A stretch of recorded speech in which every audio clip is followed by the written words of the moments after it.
Olá, pessoal! Estamos aqui para mais um Desafios de Física com o professor Odon. Já deixa o likezinho aí, se inscreve no canal se não é inscrito, porque hoje a gente vai falar de rapidez. Mas rapidez é o quê? Rapidez é praticamente um conceito intuitivo, gente. A gente sabe que quem é mais rápido é aquele que percorre uma maior distância no mesmo tempo. Por exemplo, se uma pessoa está vindo atrás da outra e ela alcança a outra pessoa, a gente intuitivamente já sabe que a pessoa que está vindo de trás, ela é mais rápida. Se duas pessoas estão andando e uma ultrapassa a outra, a gente também sabe que a pessoa que ultrapassou é mais rápida. O conceito é intuitivo e é um conceito importante para a física que vem muito antes da gente estruturar aqueles conceitos mais formais de física. A rapidez me diz quem é mais rápido, e isso a gente sabe só observando. Vamos pegar uma situação. Imagine um corredor 1 que desenvolve 2 metros no tempo de 1 segundo.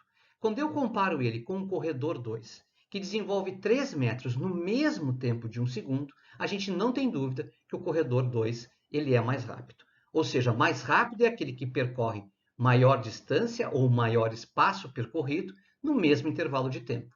Mas aí é muito importante que a gente entenda que necessitamos ter um valor, uma medição, para que a gente possa não só dizer quem é mais rápido, mas o quanto é mais rápido.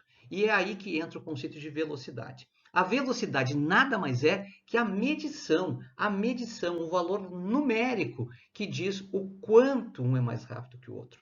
Quando a gente sabe quem é mais veloz, a gente sabe não apenas quem é mais rápido, mas o quanto é mais rápido. A velocidade escalar média, que é a forma de fazer essa medição, nada mais é que o espaço percorrido por cima da trajetória pelo intervalo de tempo, ou seja, ela é uma razão. A gente pega e divide o valor numérico do espaço percorrido pelo tempo que ele levou para fazer este movimento. Então, nós vamos ter o quê? A partir daí, nós vamos ter uma equação. A equação é velocidade média é igual a ΔS por ΔT. Esse ΔS no Sistema Internacional de Unidades é medido em metros e o tempo é medido em segundos.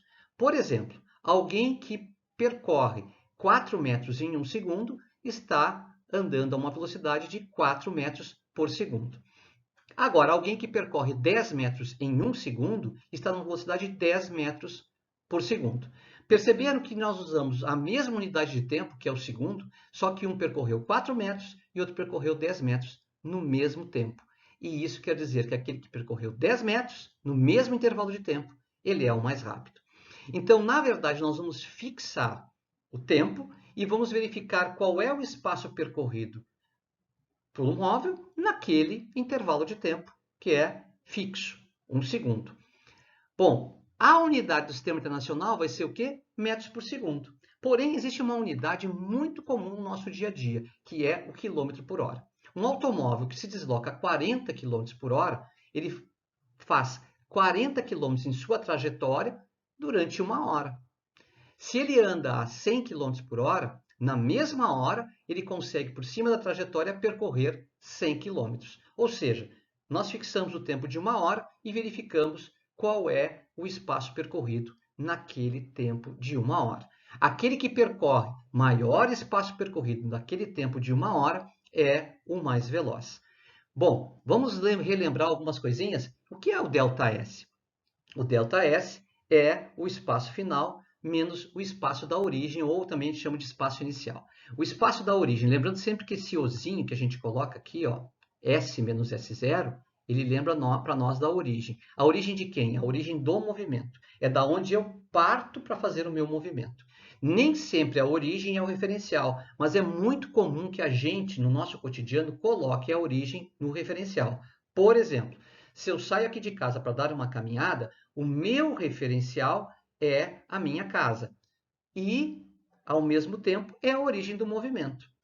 Uma coisa interessante é que eu posso pensar dessa maneira e ter muitos testes que usam isso é muito comum, e nesse caso o S0 é igual a zero, ou seja, o espaço da origem ele é zero. Portanto, nós vamos chegar à conclusão que o ΔS é igual ao S, é o espaço final, ou seja, o término do movimento, o fim dessa trajetória. início da trajetória é o marco zero e o fim da trajetória é o S, né? Então, o ΔS é o próprio S. Outra situação que a gente encontra com relação ao ΔT é que a gente normalmente começa a cronometrar o movimento da gente na origem, ou seja, na origem a gente larga o cronômetro. Então, esse tempo da origem é o tempo que acaba sendo zero. Então, é muito comum isso acontecer, e quando isso acontece, a gente sabe que o ΔT é igual ao T. Bom, se o ΔS é igual ao S e o ΔT é igual ao T, por quê? Porque nós temos a cronometragem no início do movimento, porque nós temos o referencial na origem, então nós vamos ter uma equação que se simplifica, ou seja, a velocidade média é o espaço pelo tempo. A velocidade média é o espaço pelo tempo. Um artifício que a gente pode utilizar para gravar melhor essas equações é a gente isolar, por exemplo, o espaço. Espaço é igual a velocidade vezes tempo. O que dá para a gente escrever uma frasezinha que eu escrevi ali, que é sorvete. Na verdade não é uma frase, né? É uma palavrinha. Sorvete. Sor, espaço, V, velocidade e T é o tempo.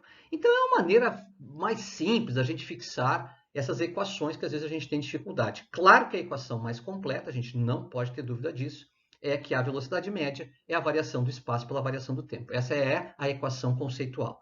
Agora vamos dar uma olhadinha numa situação. Eu vou pegar o corredor 1 como exemplo, tá? Vou pegar o corredor 1 como exemplo. E eu quero calcular a velocidade do corredor 1.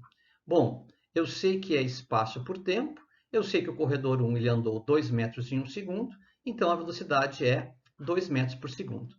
Porém, vocês querem saber também a velocidade desse corredor em quilômetros por hora. O Doni, tem como a gente transformar metros por segundo para quilômetros por hora, já que metros por segundo é a unidade do sistema internacional, mas quilômetros por hora é uma unidade que a gente tem mais intuição devido ao fato de a gente observar que os carros andam em quilômetros por hora? Exato, a gente pode transformar uma na outra sim. A gente só vai ter que usar um artifício simplesinho, tá? Bem simplesinho. Se eu tenho quilômetros por hora e quero transformar em metros por segundo, o que eu faço? Eu divido por 3,6. Se eu tenho metros por segundo e quero chegar ao quilômetros por hora, eu multiplico por 3,6. Então, 3,6 é meio que um númerozinho mágico. Então, de onde saiu esse número 3,6? Lembra que uma hora tem 3.600 segundos e que 1 quilômetro tem 1.000 metros. 3.600 dividido por 1.000 dá esse número mágico que é o 3,6. Bom, se eu quiser agora a velocidade em quilômetros por hora, o que eu tenho que fazer? Pegar a velocidade que eu tenho dado numérico, que é 2, e multiplicar por 3,6. E vou ter, então, a velocidade em quilômetros por hora. Então, o nosso corredor 1 está andando a 7,2 km por hora. Bom, eu espero que vocês tenham aproveitado, tá? Pegado essas ideias, o conceito intuitivo de rapidez e o conceito de velocidade, e que consigam aplicar isso na resolução de testes. Um grande abraço e até o nosso próximo encontro com mais um Desafios de Física com o professor Oddone. Gente, até lá!